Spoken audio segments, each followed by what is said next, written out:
আসসালামু আলাইকুম ওয়া রাহমাতুল্লাহি ওয়া বারাকাতুহু। সম্মানিত দর্শক, আপনাদেরকে অভিনন্দন।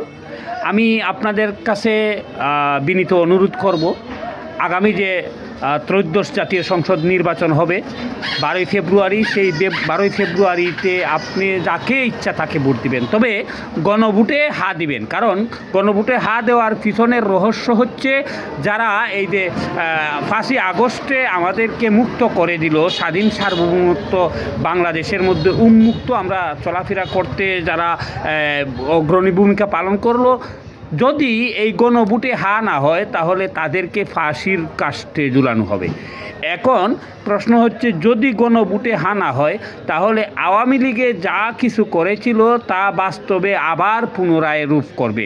এখন গণভোটে যদি হা না দেন তাহলে আবার একজন ব্যক্তি 4বার প্রধানমন্ত্রী হয়ে যাবে, দলের প্রধান হয়ে যাবে। আপনি গণভোটে যদি হা না দেন তাহলে মানি লন্ডারিং যে ছিল সেই মানি লন্ডারিং আবার পুনরায় স্থাপন করা হবে। গণভোটে যদি আপনি হা না দেন তাহলে আমাদের এই দেশের টাকাগুলি বিদেশ পাচার করতে কোনো বাধা থাকলো না। সুতরাং আপনি আপনার জায়গা থেকে গণভোটে হা দিন, এবং গণভোটে হা না দিলে আপনি যে কত সমস্যায় পড়বেন সেগুলি ভাষায় প্রকাশ করার মতো নয়।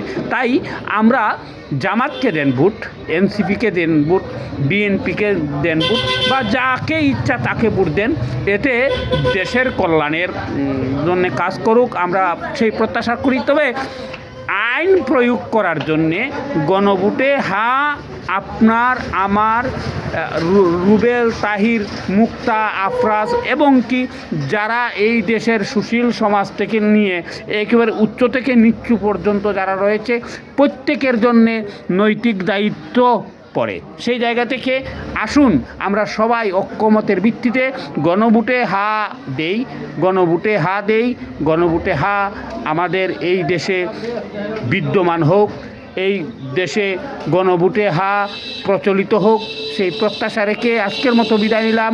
আমি মোহাম্মদ শহীদ মিয়া, ধন্যবাদ সবাইকে।